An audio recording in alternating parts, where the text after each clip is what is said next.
এমনি ঢুকতে দেয় না, হাইকোর্ট করে যেতে হয়।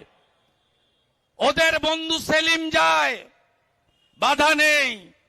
ওদের বি টিম শুভঙ্কর যায়, বাধা নেই। বাধা শুধুমাত্র বিজেপি আর বিরোধী দলনেতা হলে তো কথাই নেই।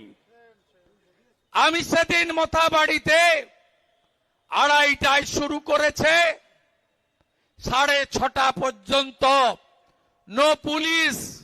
ভাবতে পারেন ওই দিন যা করার করল। ডিএম পুলিশ যখন শাটারের নিচে 35 জন পুলিশ আহত, বিএসএফ কে পা ধরে মাঠে নামালো 300 বিএসএফ জওয়ান।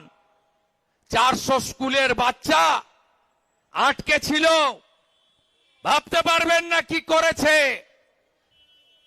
11 তারিখ হওয়ার পরে 12 তারিখে সকালবেলা জেলা শাসক ডিআইজি বিএসএফ কে বলেছে ফোন করে, আপনি বর্ডারে ফিরে যান, আপনার প্রয়োজন নেই। আমি জানার সাথে সাথে একটা শেষ চেষ্টা করেছিলাম।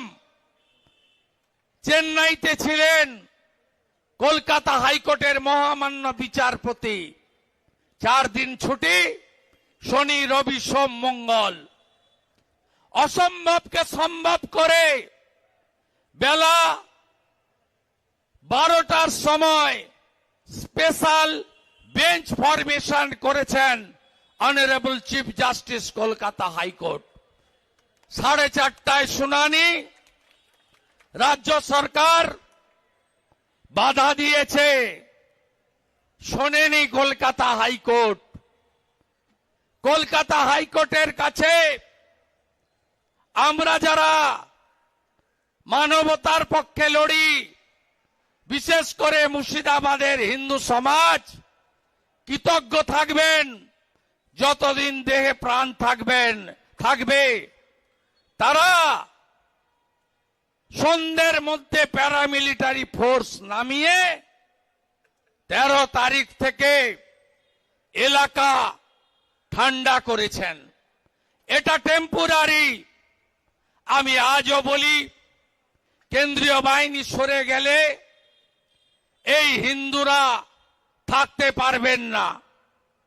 এই যে 400-500 দেখছেন বৈষ্ণব চকে, এটা আসল ফিগার নয়। 10,000 হিন্দুর পলায়ন হয়েছে।